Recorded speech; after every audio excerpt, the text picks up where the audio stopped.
A todos. É sempre muito bom a gente voltar às casas amigas e poder trazer uma mensagem, né? Às vezes de alerta, às vezes de consolo, cada vez uma mensagem diferente. Agradeço imensamente pelo convite, pela oportunidade de trabalhar, porque a gente também precisa estar sempre disponível ao trabalho.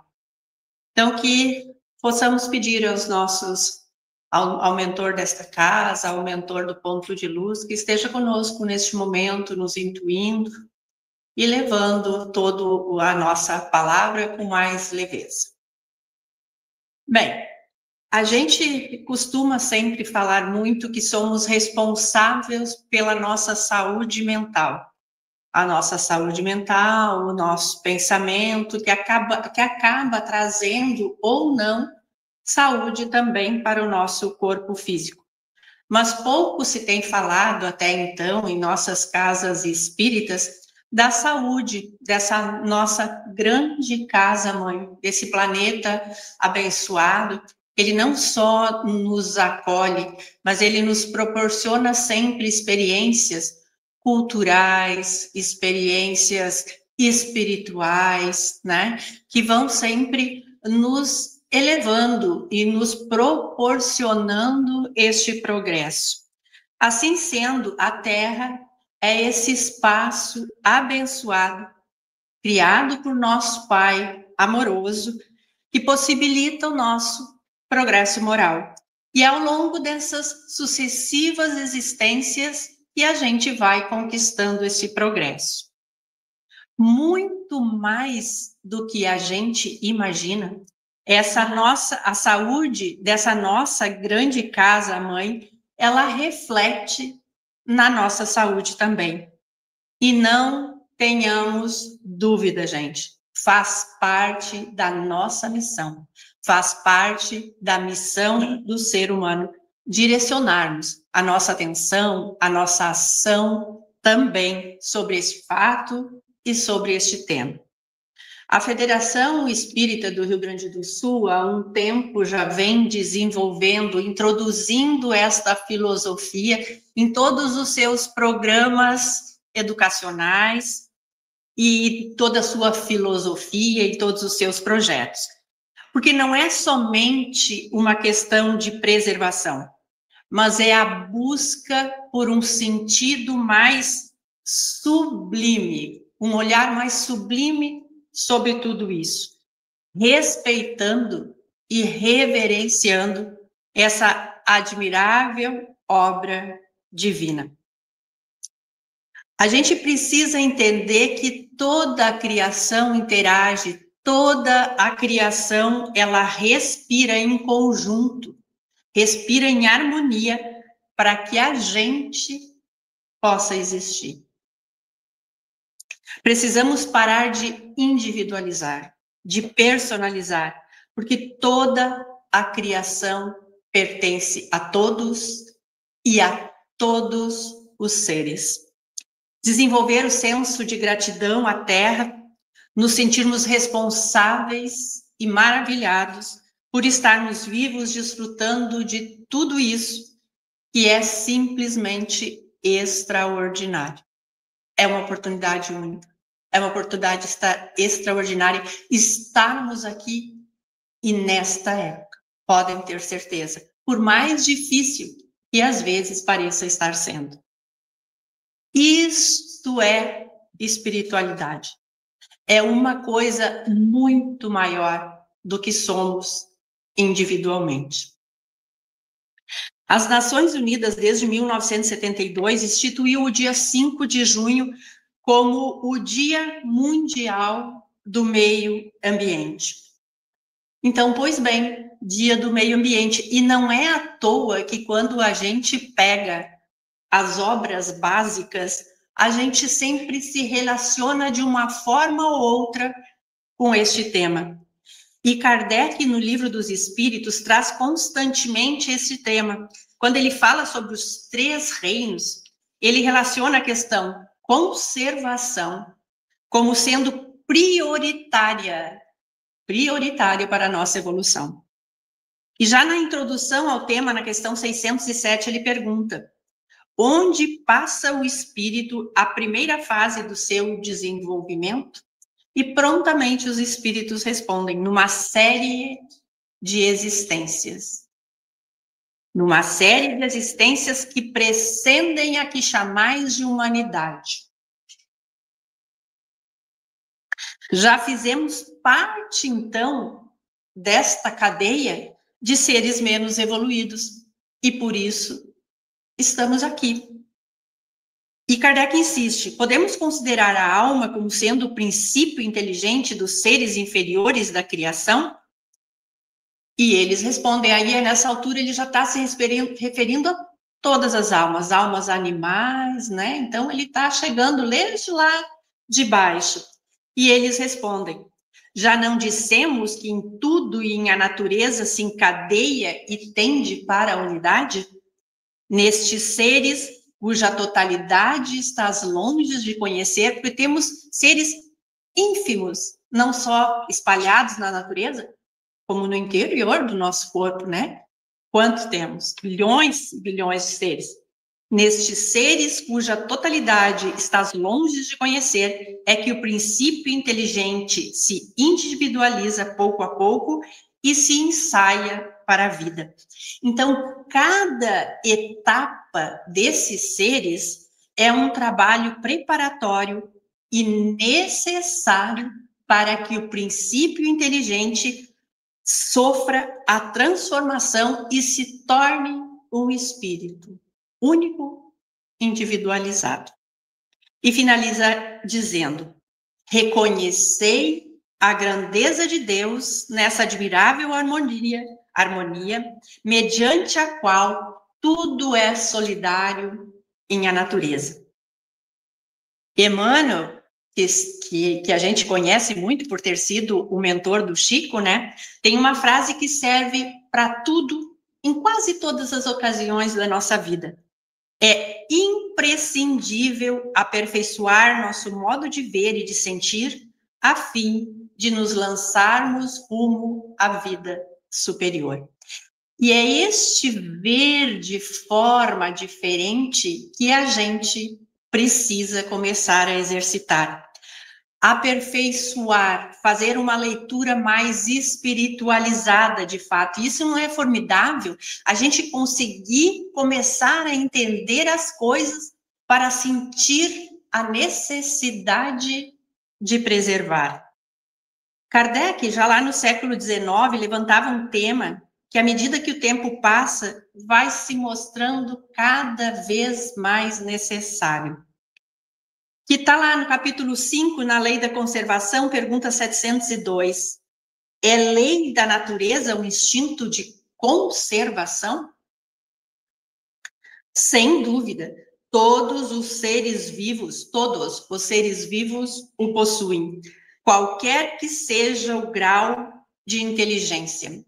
A gente não vê vírus mutando a toda hora para conseguir continuar sobrevivendo? Por mais ínfimo que seja o ser, nós temos no nosso DNA, qualquer um tem, a questão da conservação. E ele diz, num seres é maquinal, no outros é raciocinado. E se a gente tirar a ideia do animal e ir para o vegetal, a gente vê as nossas árvores, por exemplo, no inverno, para continuar mantendo a sua energia, a maioria, muitas delas perdem as folhas, concentram a energia e rebrotam depois em nova estação com todo vigor. Instinto de preservação puro, maquinal, mas instinto de preservação. Então, ali ainda na árvore, está lá no seu início. Quando a gente traz isso para a maioria dos animais, esse instinto de conservação ele já se manifesta quase que plenamente ou plenamente. Vamos tentar tirar um filhote de um bichinho, muitas vezes, né? Ele já reage de forma instantânea e ele também se preserva muitas vezes para conservar a sua vida. Ataca até muitas vezes para se defender.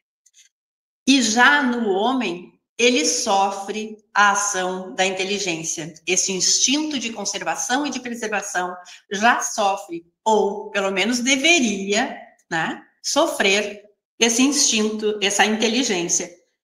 Porque ainda precisamos tomar consciência de que não é o planeta que precisa de nós. Nós precisamos do planeta para continuarmos evoluindo.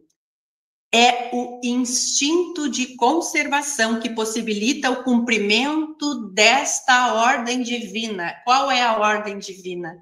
A evolução do ser. Por isso, a necessidade de sustentar a vida, de torná-la possível, porque é vivendo, é experienciando que os seres se aperfeiçoam. E os espíritos seguem. Deus não nos daria essa necessidade se não nos desse meios de sobrevivência. E eles complementam, se a gente não vê esses meios, é porque nos falta compreensão. Para isso, Deus possibilitou que a Terra produza, e produza o necessário. E vejam o que ele complementa, que somente o necessário é útil, que o supérfluo nunca é. A gente sabe, né, que a gente aprende muito mais na dificuldade do que nos excessos. Ou alguém tem dúvida disso? E com relação a isso, na questão 705 do Livro dos Espíritos, Kardec pergunta: por que nem sempre a Terra produz o bastante para fornecer ao homem o necessário? É que ingrato o homem a ela despreza. No entanto, é excelente mãe. Muitas vezes também ele acusa a natureza do que só é resultado da sua imprevidência. A Terra produziria sempre o necessário, se com o necessário soubesse o homem contentar-se. Vejam que essa pergunta foi formulada e respondida lá em 1857, quando ainda a população mundial gerava em torno de 1 bilhão e alguma coisa.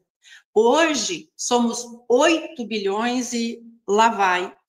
Se essa questão já era relevante naquela época, a gente faz ideia do quanto ela é importante agora, né? Com tantas questões socioambientais, não são questões socioambientais aqui, nossas, no Brasil, é no mundo inteiro. Bem, então, se a Terra produziria o necessário, qual é a medida desse necessário? Do que exatamente nós estamos falando? Na questão 705, Kardec pergunta: como pode o homem conhecer este limite do necessário? O homem que é ponderado o conhece por intuição. Muitos só chegam a conhecê-lo por experiência e à sua própria custa. E quando ele fala à sua própria custa, normalmente nós já estamos pagando um preço por isso. E normalmente ainda com muita dor embutida no pacote. E a gente já vê a natureza nos traçando limites, né? E ela nos dá claros sinais disso. Mas somos insaciáveis. Nossos vícios criam necessidades que não são reais. Sério mesmo? A gente precisa de tanto, tanto, tanto e tanto? Conservação não é mais simplesmente lei natural, lei divina. Ela é, sinceramente, lei moral. Portanto, a preservação é obrigação. Responderemos por isso. Diria até que já estamos respondendo de uma certa forma, né? E responderemos também pelas privações que causamos aos outros. João Nunes Maia, no livro Filosofia Espírita, pelo Espírito Miramês, dá uma contribuição maravilhosa sobre esse tema. E ele fala que o necessário é o que sustenta o homem sem desperdício. É quando não entra na aquisição das coisas o egoísmo. É quando os sentimentos são disciplinados pelo amor. Aprender a olhar para as necessidades do outro. É compartilhando que lutamos com nossas tendências ao egoísmo e ao individualismo. É nos disciplinando pelo amor e pela fraternidade que nos livramos do egoísmo. E segue o texto. Não é preciso violentar a natureza. Ela sabe o seu trabalho e o faz com presteza e exatidão. Ela sabe que os corpos são seus filhos e que precisam ser alimentados para desempenhar o papel ao qual foram incumbidos. Ajudar a alma na sua jornada. O limite do necessário vai até onde começa o desperdício. O que faz o homem passar necessidade das coisas não é a falta de tais ou quais alimentos, nem mesmo de vestes.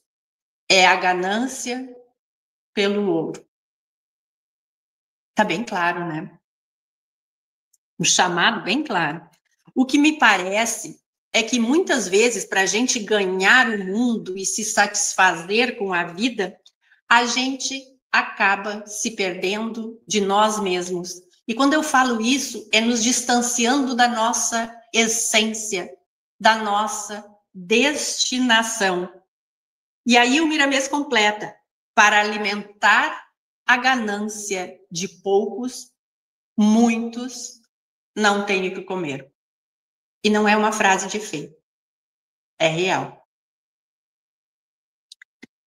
E não é só alimento, é consumo e mais consumo. E haja matéria-prima, porque nada se cria do nada, tudo se extrai do planeta. Não produzo nada sem extrair alguma coisa do planeta. E não é somente a extração mineral, é a vegetal, é a animal. Tudo em excesso contribui para a quebra da harmonia de todo o sistema da criação. Então, este novo modo de ver e de sentir que foi falado antes é justamente pensar num novo padrão de consumo, em novos hábitos, novas posturas. Precisamos de uma nova ética. No livro Ideal Espírita, psicografia de Chico e Valdo Vieira, pelo espírito André Luiz, tem a seguinte mensagem: antes do homem surgir na superfície do planeta, o vegetal há muito seguia as leis existentes. Como usufrutuários do universo, saibamos assim que toda ação humana contrária à natureza constitui caminho de sofrimento.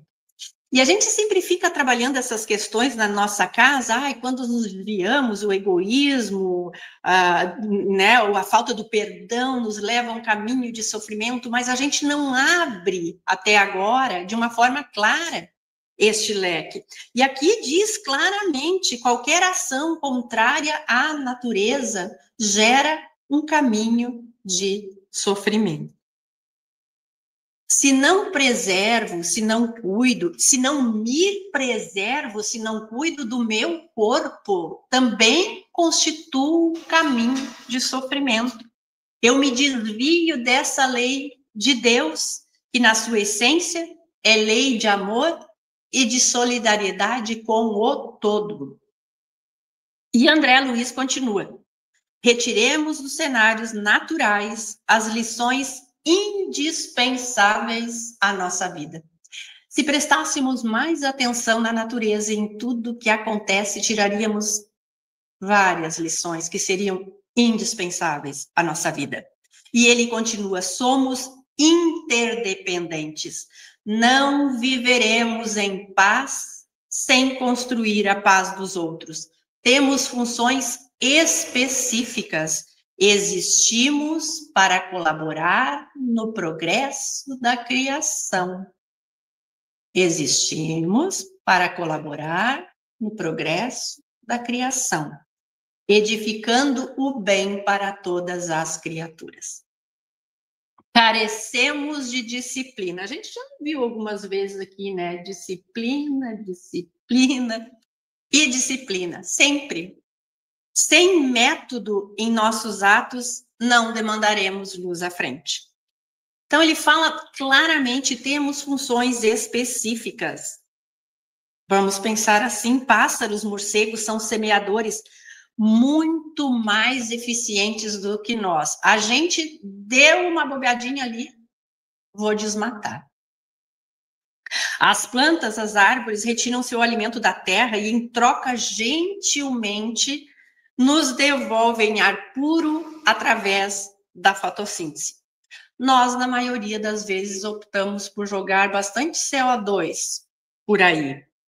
Vermes, larvas, trabalham a matéria orgânica, deixam a terra fértil. Nós trabalhamos a terra, retiramos dela nosso alimento e não poucas vezes a deixamos árida, contaminada, cheia de agrotóxicos, que vão para as águas, que vão para os rios, que vão para os mares. Nós, pior ainda, né, com nossa inteligência fantástica, a gente consegue largar muito cocô na água, que depois vamos beber. Sinceramente, a gente não poderia pensar e fazer diferente?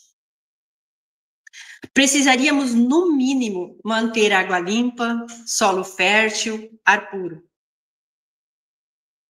E sempre temos uma desculpa para não iniciar este nosso trabalho.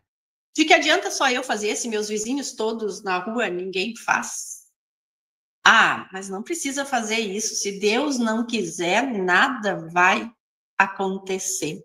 E a gente vai deixando, esquecendo de que existimos para colaborar no progresso da criação. Para ampliar mais ainda o nosso olhar, vamos falar um pouco sobre a lei da destruição, do capítulo 6. É lei da natureza a destruição? Preciso é que tudo se destrua para renascer e se regenerar. O que chamais de destruição não passa de uma transformação, que tem por fim a renovação e melhoria dos seres vivos. Os flagelos são provas que dão ao homem ocasião de exercitar sua inteligência, de demonstrar sua paciência e resignação diante da vontade de Deus, porque nos dá a oportunidade de manifestar sentimentos de abnegação, de desinteresse e de amor ao próximo, para que o egoísmo não nos domine. E a gente vê, né, tem visto nessas últimas coisas que têm acontecido no nosso estado, essa manifestação de solidariedade, de ajuda a quem nem conhece, de salvamentos. A gente vê muita coisa boa fluindo disso. Mas eles seguem nos dizendo o seguinte: nem sempre os flagelos seriam necessários. Muitos deles são causados por vossa imprevidência. A necessidade da destruição guarda proporções com o estado de adiantamento dos mundos e cessa quando o físico e o moral se acharem apurados. Então, tem a ver, o tamanho desses flagelos tem a ver com o nosso moral. Não sou eu quem estou falando, né? Então, por mais que possamos entender que esses flagelos que tenham acontecido façam parte até mesmo deste período de transição onde o planeta, junto com a humanidade, passa, né, por este momento, para esse impulso, para esse crescimento, para esse desenvolvimento, com outra mentalidade, com outra moral, melhores, né?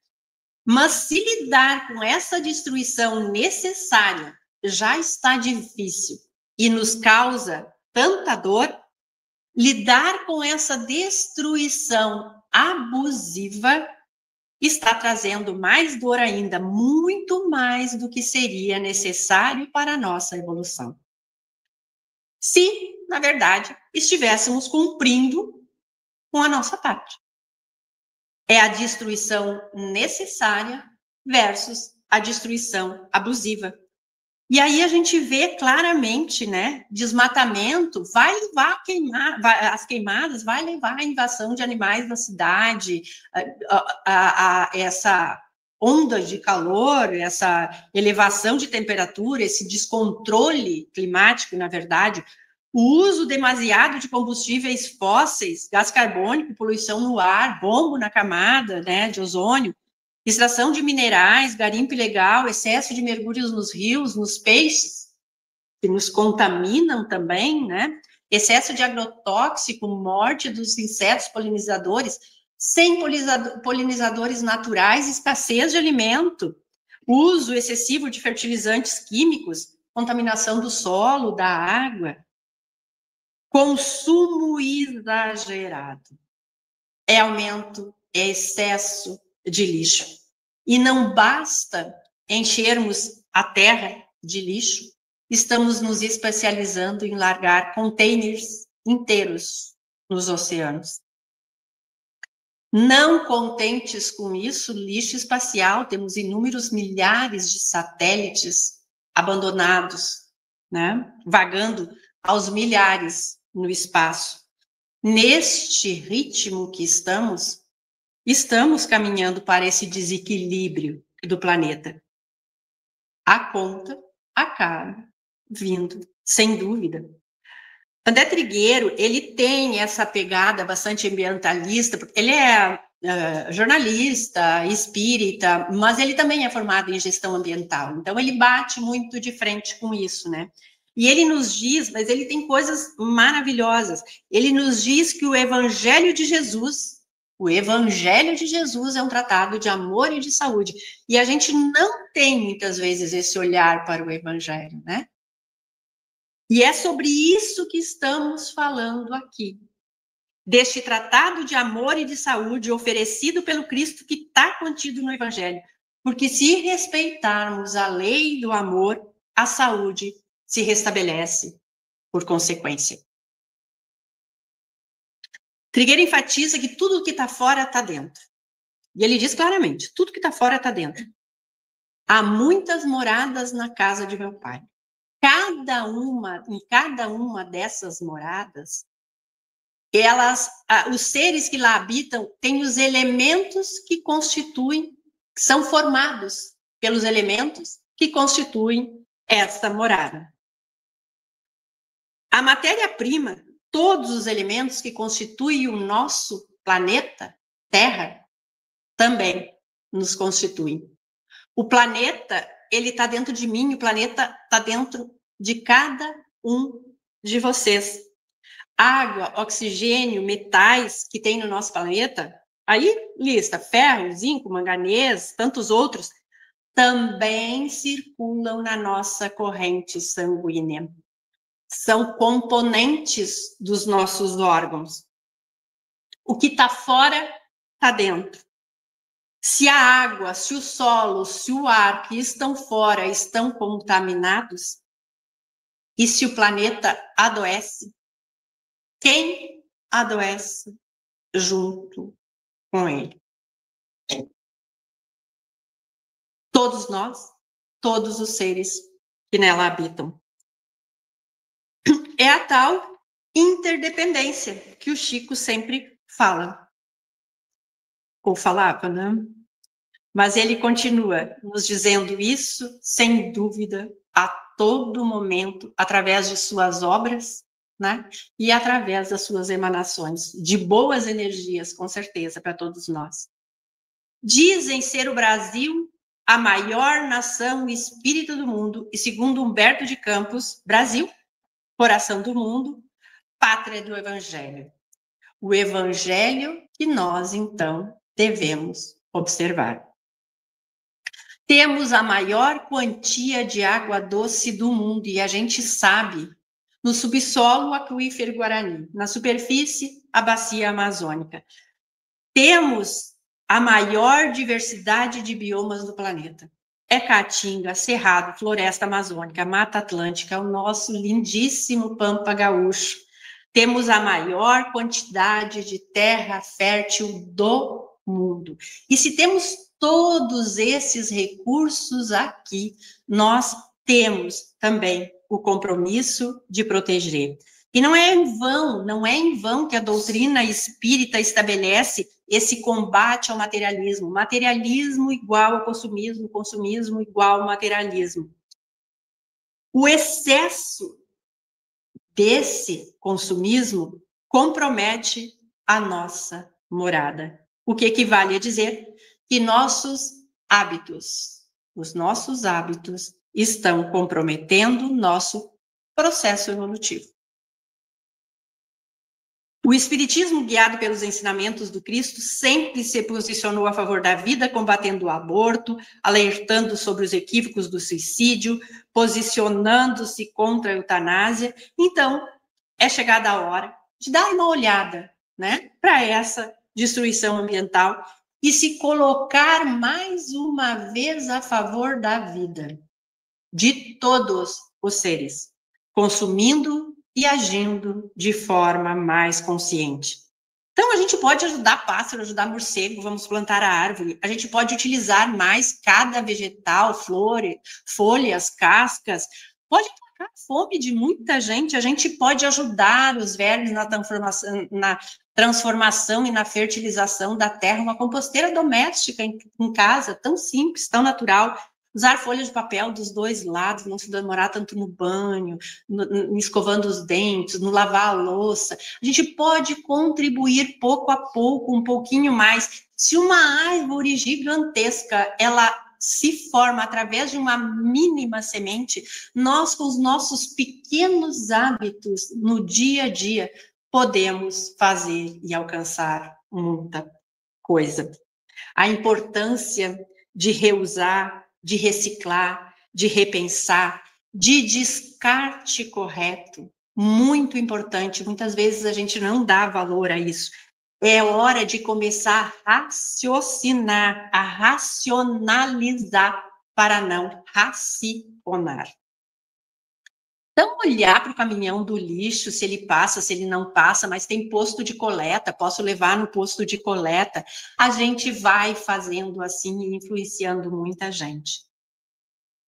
E a gente já tem há algum tempo nos esforçado nessa nossa reforma íntima, que é um trabalho processual, a gente sabe, obedece uma sequência baseado sempre no autoconhecimento. Então, eu primeiro é se conhecer, cuidar de si, amar-se como ser único que somos.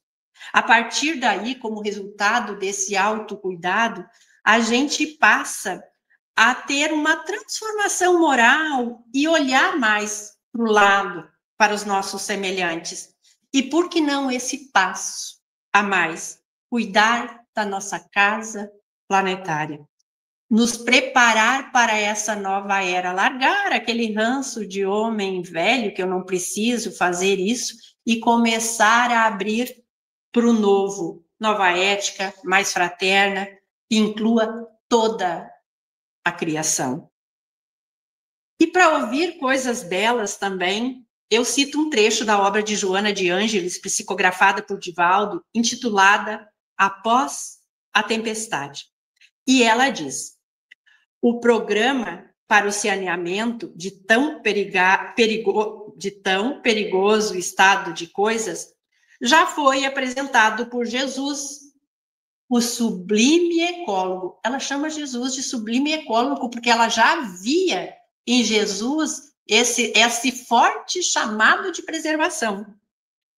e em a natureza, preservando-a, abençoando-a, dela se utilizou, apresentando os métodos e técnicas da felicidade, da sobrevivência ditosa, nos incomparáveis discursos e realizações de que inundou a história, estabelecendo as bases para o reino de amor e de harmonia sem fim, sem dores e sem apreensões.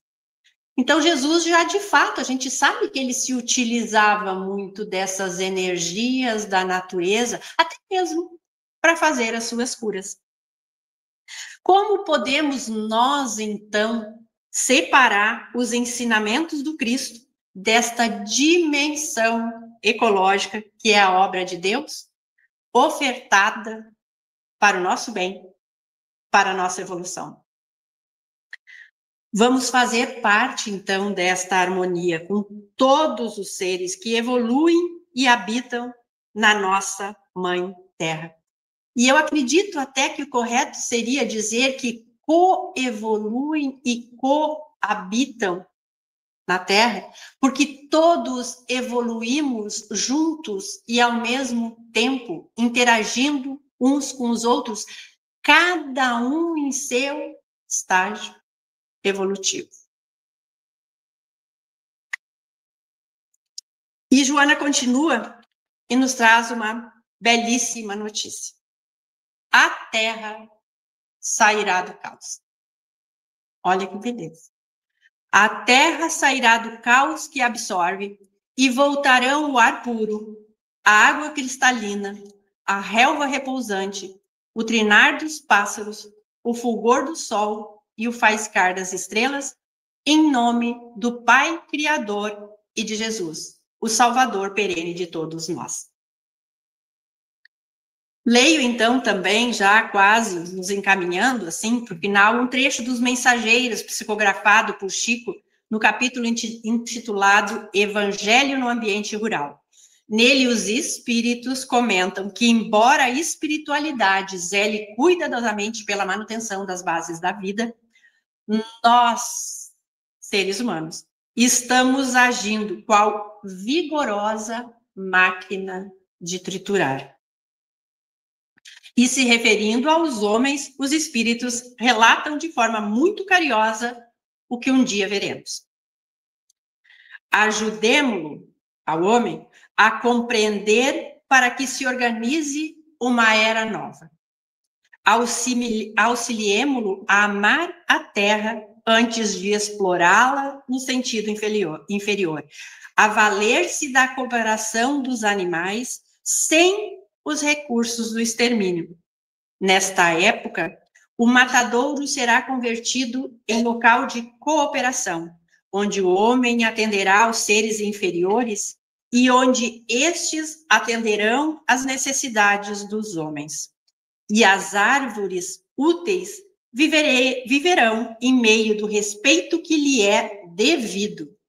Neste tempo sublime, a indústria glorificará o bem, e sentindo-nos o entendimento, a boa vontade e a veneração às leis divinas. Ensinemo-nos aos nossos irmãos que a vida não é um roubo incessante, em que a planta lesa o solo, o animal extermina a planta e o homem assassina um animal. Mas um movimento de permuta divina, de cooperação generosa, que nunca perturbaremos, sem grave danos, a própria condição de criaturas responsáveis e evolutivas.